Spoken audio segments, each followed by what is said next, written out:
Jadi udah denger tuh 3-4 juta ya awalnya. Jadi 3-4 juta itu pendapatan Kak Inyo ya di waktu posisi di kerja swasta itu guys. Bayangkan. Kemudian setelah 6 bulan baru merasakan 250 ribunya gitu ya. Itu senang banget. Iya. Kalau sekarang boleh tahu nggak Kak Inyo berapa kali lipat dari yang dulu? Gila. Kira-kira aja gitu. Nah, untuk kalian yang mau tahu berapa gaji saya sekarang, lanjut part 2. Oke, let's go. Assalamualaikum warahmatullahi wabarakatuh. Selamat pagi, siang, sore, dan malam guys. Ini spesial edisi di mana kita tidak satu edisi saja untuk satu bintang tamu, tetapi kita masuk ke part 2. Luar biasa. Luar biasa guys.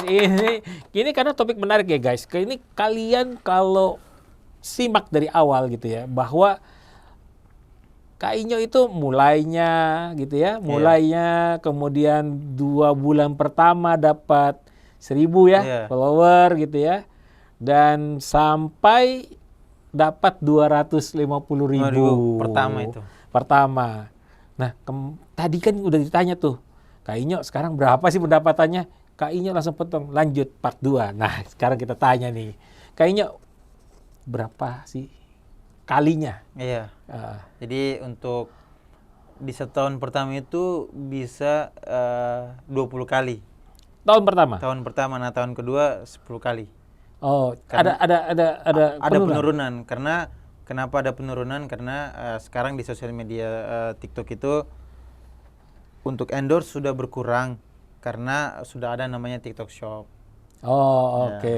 Jadi suka dukanya dengan ada TikTok Shop itu endorse untuk produk-produk itu agak kurang karena mereka mereka berpikir ya mending aku ini pakai keranjang kuning.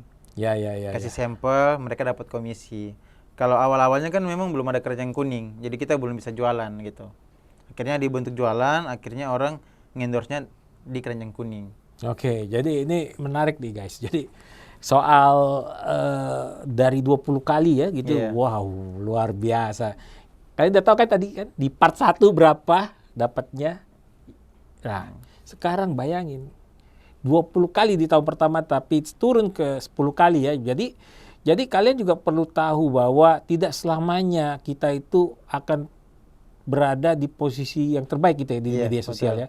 Jadi ada koreksi-koreksi yang disebabkan oleh pihak luar lah, eksternal ya, bukan dari diri sendiri ya gitu ya. Jadi kayak TikTok Shop itu ya mempengaruhi ya, cukup mempengaruhi. Jadi itu menarik ya, bahwa suatu pencapaian. Nah sekarang trennya menurun atau stabil sekarang kecenderungannya, atau ada mau naik lagi atau seperti apa nih kayaknya? Untuk ini ya, untuk kontennya. Untuk konten, untuk secara pendapatan. Kalau pendapatan sih stabil karena sekarang sudah stabil. Berarti sudah dapat angka stabilnya ya. Gitu stabilnya ya? Karena saya bukan hanya satu sosial media yang bermain. Dia ada YouTube, jadi ada snack video ya. Snack video itu saya udah sekitar 650 ribuan lah. Udah centang juga. Kemudian ada IG, kemudian ada TikTok. Jadi di antara aplikasi 4 ini mana yang turun, mungkin di aplikasi lain yang bisa menutupi gitu. Oh gitu, saling menutupi ya antara aplikasi gitu ya. Aplikasi 4 ini pendapatan. Jadi contohnya di TikTok kita dapatnya sekian, mungkin YouTube bisa tutupi itu. Snacknya juga bisa tutupi.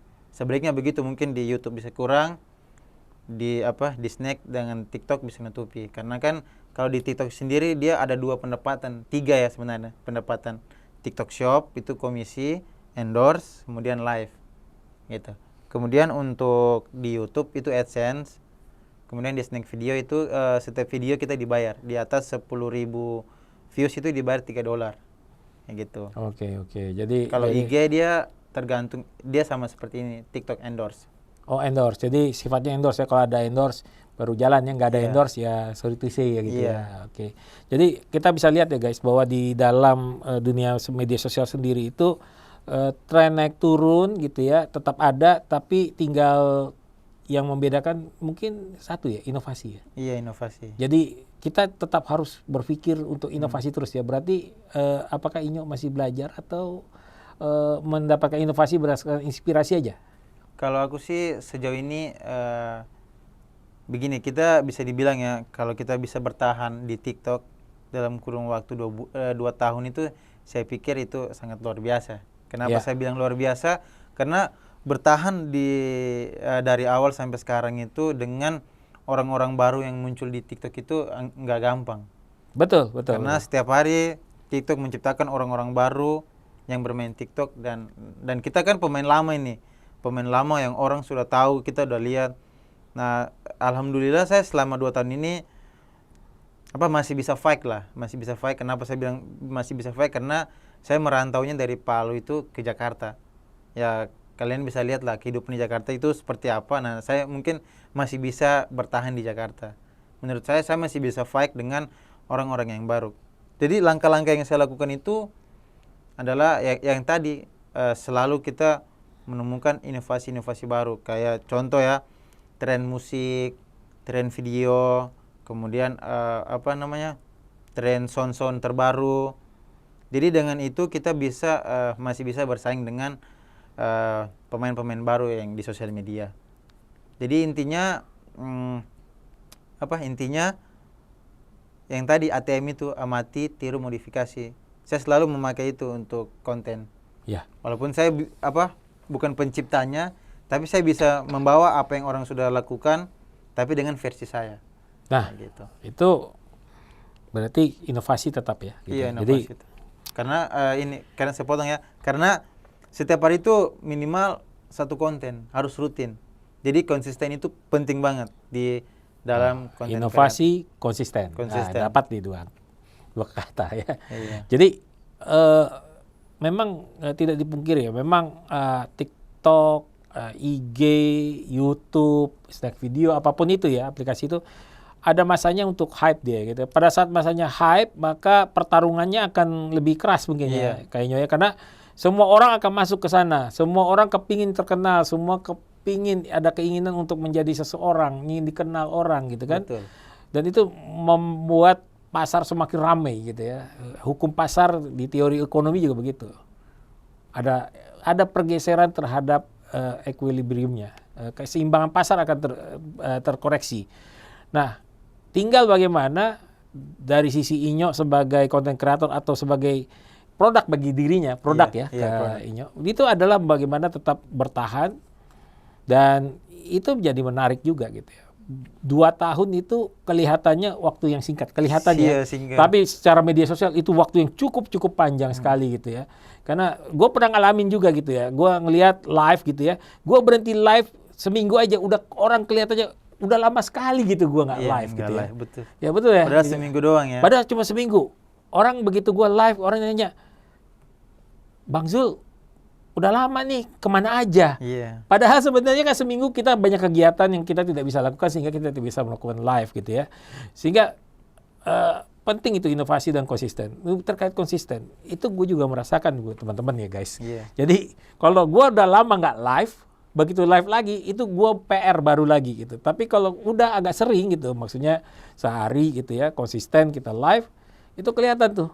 Tingkat penonton kita cukup lumayan gitu. Walaupun mungkin secara konten gue itu konten yang sifatnya marketnya lebih terbatas gitu ya, market terbatas ya. Tapi itulah yang terjadi di dunia digital ya. Banyak belajar sih gue sama Lonyo. Jadi kita itu harus konsisten guys. Jadi gue itu kalian bayangin ya, sehari itu 1 konten. Bayangin 1 tahun itu 365 konten.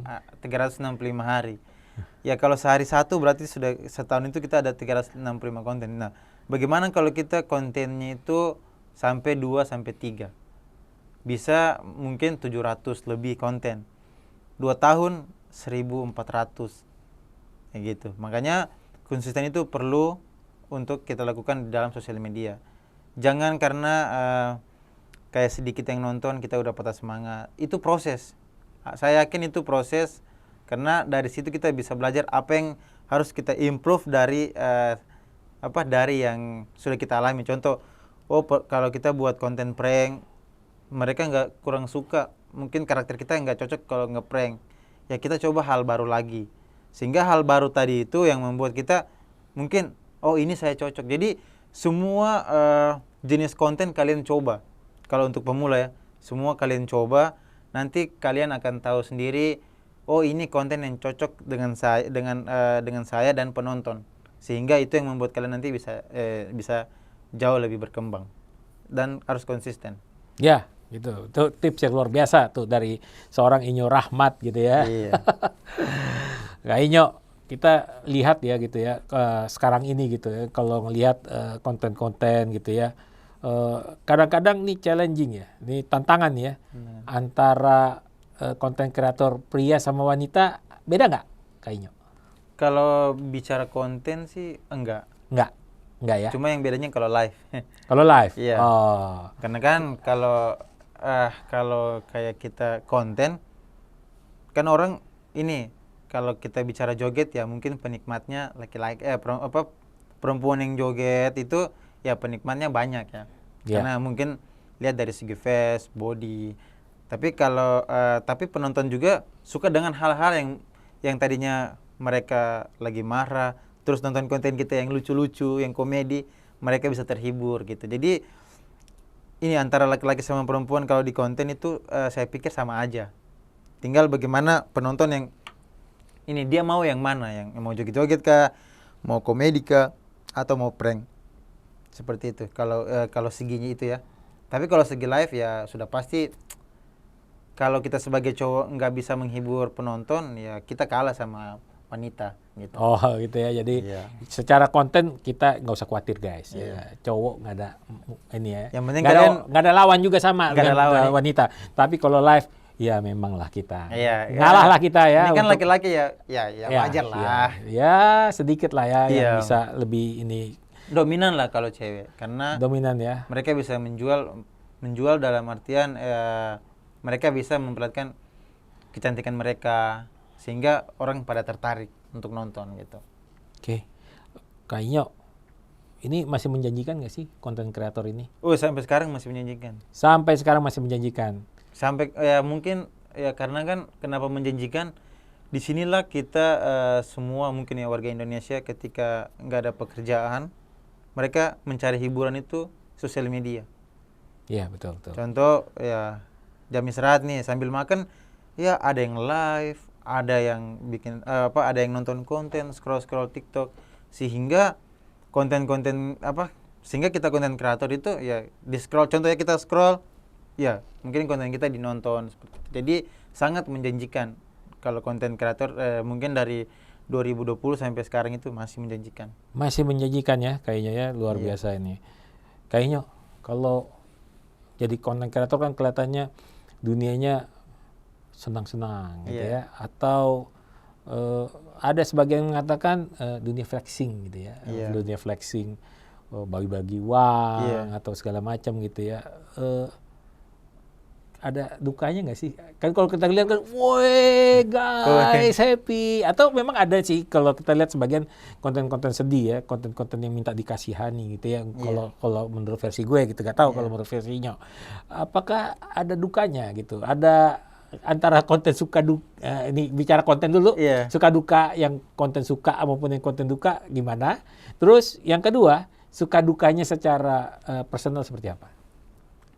Jadi saya pikir kalau dibilang berbicara konten ya, suka dukanya itu ya, maksudnya kalau tadi kan bicaranya duka ya, ya mungkin salah satu wadah mereka untuk ya mungkin mencari penghasilan ya. Jadi nggak ada masalahnya selagi tidak melanggar panduan komunitas. Oke, gitu. Jadi batasannya undang-undangnya panduan komunitas komunitas di sosial media masing-masing ya. Oke. Jadi masing-masing sosial media beda ya? Iya. Antara YouTube, TikTok. Ada aturan-aturan main tertentu ya? Masing-masing punya panduan komunitas. Jadi ketika mereka membuat sesuatu hal yang duka ya, yang mungkin sedih-sedih itu, selagi itu diterima dengan panduan komunitas dan atau yang mandi-mandi lumpur itu ya? Iya. Dan penonton suka, kan itu pro dan kontra sebenarnya. Dari satu sisi mungkin mereka mencari uang, tapi di satu sisi juga ada yang kasihan. Ya, betul. Jadi yang kasihan itulah yang memberikan mereka rezeki. Ketika ada yang nggak suka karena segitu amat sih mencari uang di sosial media, sampai harus mandi lumpur, sampai harus maksudnya ya, kita berbicara harga diri ya mungkin sedikit menurunkan harga diri. Tapi selagi itu tidak melanggar penuh komunitas, ya kenapa tidak? Kalau menurut saya, jadi ya it's okay aja. Karena kan mungkin cara orang mencari rezeki ya seperti itu. Oke, luar biasa guys. Itu Gitu. suka duka dari sisi konten. Nah, suka duka dari personal. Oke, kalau sukanya saya itu main TikTok, pertama ya, punya teman luas, banyak.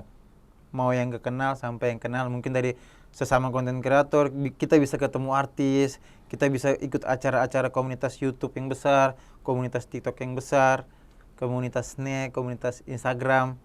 Itu kita bisa berkumpul di situ. Kemudian ya kita bisa mendapatkan uang dalam jumlah bisa dibilang no limit sih sebenarnya kalau di konten ini. Semakin banyak yang nonton, semakin banyak yang suka sama kita, itu semakin banyak juga yang kita dapatkan. Tidak kayak contoh kita kantoran ya, lu digaji contoh 2 juta ya, itu lu per bulan 2 juta, mau lu effort bagaimana dengan perusahaan, ya lu tetap digaji seperti itu. Tapi di konten kreatif itu lu mau mendapatkan pendapatan lebih, lu melakukan effort, itu akan dibayar dengan apa yang lu lakukan. Sesuai dengan kinerjamu sendiri gitu. Beda dengan perusahaan kan, ya lu mau kerja, mau salto ke, mau banting tulang ke, tentu digaji sesuai kesepakatan gitu. Oke. Sesuai gaji. Guys, nih menarik ya. Kita spill ya. Kayaknya udah pernah kemana aja tuh, acara apa aja tuh. Yuk kita lihat dulu. Oke guys, kembali lagi di channel Inyo Rahmat ya guys. Jadi kali ini guys kita dapat undangan dari Google, yaitu YouTube Short. Jadi kita hari ini ada undangan untuk menghadiri workshop YouTube. Oke, kita akan review bagaimana gedung Google, terus apa aja yang ada di gedung Google. Oke, kalau kalian belum pernah ke gedung Google, ini waktunya kalian saksikan. Mantap, let's go. Oke, ini kita disambut dengan welcome to YouTube Short. Ini para kru-krunya guys. Ini ada seperti bingkisan. Ini ada semacam logo YouTube Short guys. Kita akan coba masuk. Kita udah disapa dengan welcome, berarti selamat datang. Oke, ini ada lagi Google. Ini ada YouTube, subscribe, workshop. Oke, kita ke stack selanjutnya. Wah, ini keren banget. Ini stack 2. Guys, di kantor ini juga kita bisa melihat pemandangan Jakarta. Keren banget kan? Ngantor di sini nyaman deh kayaknya, guys. Oke, kita lanjut lagi. Ada ini lagi stack 2 untuk foto. Oke. Kita lanjut lagi. Wah, ini keren juga sih, guys. Kita bisa foto di sini, YouTube Short. Kita lanjut lagi. Guys, balik lagi guys ke tanya ahlinya. Ini spesial guest kita ya, sampai part 2 kita. Di sini ada Kak Inyo Rahmat, seorang konten kreator muda ya, di mana kalau tadi kita cerita di part 1 6 bulan gitu ya, baru proses, ada proses. Kemudian di aplikasi TikTok sudah 2 tahun ya, kemudian bisa bertahan di melawan hantaman datangnya konten-konten kreator baru. Iya.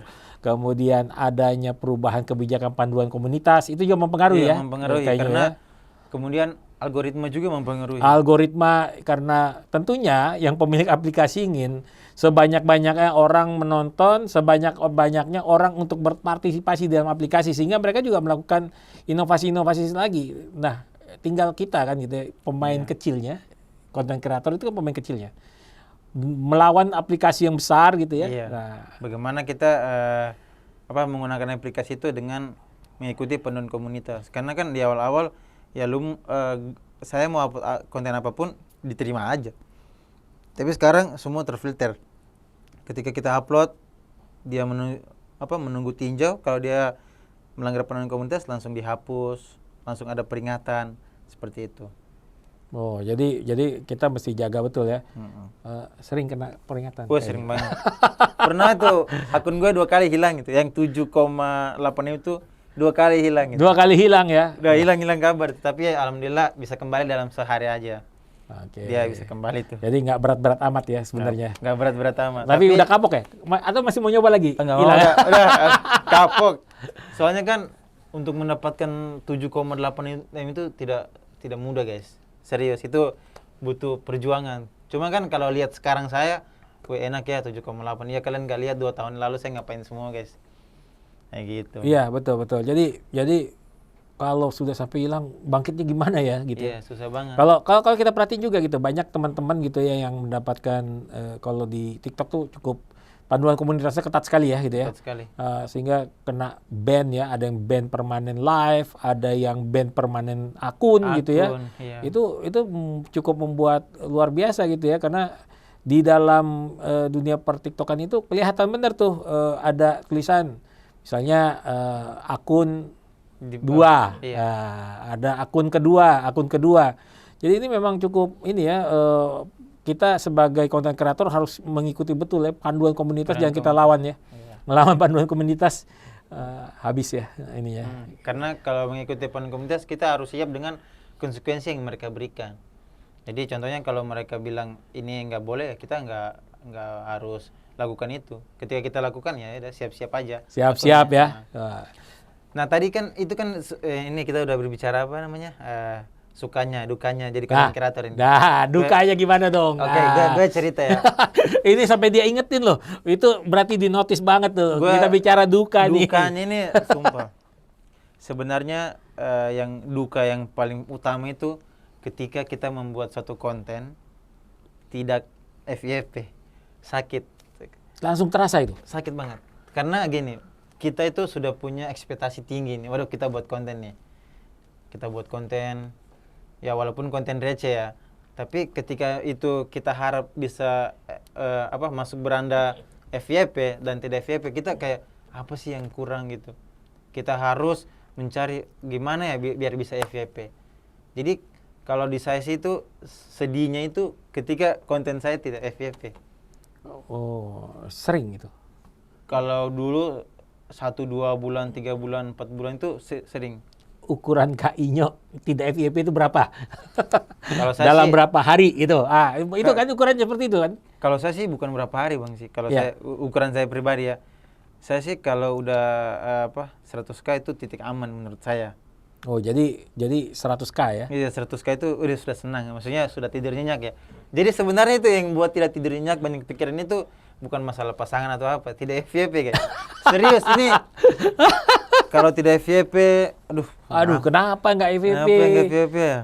Padahal udah sampai kepikirannya jangan-jangan udah nggak ada follower gua gitu ya. Itu. Jadi yang bikin sakit itu sebenarnya FYP guys. Ketika kalian FYP bahagianya minta ampun ya. Udah kayak kita dapat uang banyak. Luar biasa ya. Iya. Gitu, ya. Karena ketika kita membuat konten, ini jadi sebenarnya ada dua ini.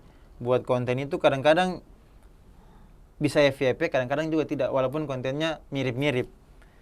Jadi ketika FYP kita senang banget bisa tidur nyenyak, tapi kalau tidak FYP waduh jadi kepikiran itu apa ya. Dan lantaran mungkin sudah menjadi konsisten setiap hari Bang, itu kalau tidak upload pusing. Oh gitu? Ya, upload apa lagi hari ini? Pokoknya hari ini harus ada upload gitu, walaupun cuma 1. Kalau bisa lebih dari 2-3 itu jauh lebih bagus. Karena kita mencari algoritma untuk bagaimana kita punya konten bisa diminati orang. Jadi walaupun kita buat konten banyak, orang tidak minati juga, kita kadang kecewa gitu. Ada feel. Aduh, kecewa ya. Kayak diputusin cewek. Cewek ini konten tidak FYP gitu. Tapi seperti itulah proses Bang. Itu proses ya, kalau tidak FYP ya sudahlah. Kita cari lagi inovasi yang baru. Cuma kalau kita sudah kayak saya, sudah followersnya mungkin udah di atas rata-rata, udahlah. Kalau nggak FYP itu pusing. Bukan pusing nggak ada duit, pusing nggak bisa FYP gitu. Algoritma kan. Yeah. Walaupun kita udah main 2 tahun, ya belum tentu kalian itu 2 tahun bisa menghasilkan views itu di atas 100K. Belum tentu. Nah gitu. Dan yang kedua itu, dukanya itu ya gitu. Dari segi penghasilan. Jadi ketika turun ya mungkin sedikit down ya, karena kita nggak berpenghasilan seperti di awal gitu. Kalau dari yang lain-lain sih dukanya cuma, kalau dari saya 2 aja sih. 2 aja kalau untuk dari segi kita pembuatan konten. Oke guys, kita masuk ke ini deh. Kita sesi terakhir ya, udah lama nih kita nih. Takutnya bosen. Tapi kalau kalian nggak bosen, kalian komen ya, di komen-komen ya gitu. Kak, saya mau lagi Kak Inyo. Terus saya mau nanya dong pertanyaan ini gitu. Di komen ya guys, di komen. Di komen aja, nanti kita akan coba carikan sesi khusus lagi dengan Kak Inyo gitu. Karena ini Kak Inyo sama kita ada ikatan batin sedikit ya gitu ya, ada eksklusivitas gitu ya. Aman. Kalau aku sama Bang Zulfikar, kalian mau kapanpun kita selalu ada. Itu dia tuh guys. Tips tentang konten kepada kreator pemula. Yang pertama itu terus waktu akhir ini memulai, ada nggak inspirasinya kayaknya? Oke. Itu kita sambil untuk menutupnya ya guys. Oke, kalau berbicara saya terinspirasi dari sahabat buat konten, sebenarnya nggak ada. Saya nggak terinspirasi sama sekali karena jujur bermain sosial media itu karena waktu itu gabut aja, pulang kerja nggak ngapain, jadi gue main aja. Jadi gue scroll aja, ada yang gue suka, gue ikutin. Cuman kalau ngikutin gue pengen jadi siapa, nggak ada. Gue pengen tetap jadi diri gue, dan gue semua orang mau dia masih penontonnya sedikit atau follower sedikit, tetap bisa gue belajar dari dia. Karena menurut gue sesuatu yang gue tahu belum tentu dia tahu, dan sebaliknya dia tahu belum tentu saya tahu. Makanya saya harus belajar dengan, walaupun dia followersnya di bawah saya masih bisa belajar dari konten-konten dia gitu. Jadi nggak ada spesial khusus terinspirasi dari siapa. Cuma saya pengen menjadi besar sama dengan teman-teman yang lain. Wih, luar biasa. Kita ini apresiasi benar ya Kak Inyo ya terhadap bagaimana cerita jadi konten kreator ya guys gitu ya. Teman-teman semuanya gitu, semua kepingin pasti jadi konten kreator karena melihat dunia sukanya. Tapi kalian lihat sendiri kan gitu ya, ternyata ada dukanya, dan dukanya itu bukan duka yang seperti apa, ternyata tidak FYP guys, dukanya guys. Itu memang perasaan ya gitu, gitu. Ibarat diputusin cewek guys, lagi sayang-sayangnya itu, kayak diputusin cewek guys. Lagi sayang-sayang diputusin guys. Sama ibarat kayak tidak FYP guys. Sakit guys, dalam itu guys. Oke guys. Guys, ini kita hari ini luar biasa ya gitu ya. Jadi sampai part 2 bicara ini. Jangan-jangan ada part-part lainnya gitu ya, khusus untuk bicara soal konten kreator. Sekali lagi, kalau kalian memang benar-benar ingin tahu lagi soal Kak Inyo, silakan di komentar aja gitu. Nanti kita coba cari topiknya lagi. Kita undang lagi Kak Inyo gitu. Kita bikin lagi acara yang lebih menarik. Perlu kalian ketahuin juga gitu ya, buat teman-teman, saya dengan Kak Inyo ini sudah melakukan kolaborasi Kak Inyo ya. Sudah lama, sekitar ini 7 bulanan lah. Nah, 7 bulanan bagi dunia digital udah lama ya. 7 bulanan kita sama-sama guys. Gitu. Kolaborasi Kolaborasi, dan kita mendirikan yayasan gitu ya. Gitu, mendirikan yayasan bersama gitu ya. Di Banggai ya. Di Banggai. Yayasan itu fungsinya adalah pendidikan untuk bagi anak-anak di kampung supaya bisa go digital juga ya kita ya. Ini salah satu misi kita ya. Mudah-mudahan hal itu bisa tercapai, dan kita mencoba itu menjadi role model ya, role model untuk di masa yang akan datang. Terima kasih semuanya buat teman-teman yang masih menyaksikan acara Tanya Ahlinya bersama Zulfikar Dahlan. Sampai ketemu di lain waktu dengan topik yang berbeda bersama saya Zulfikar Dahlan.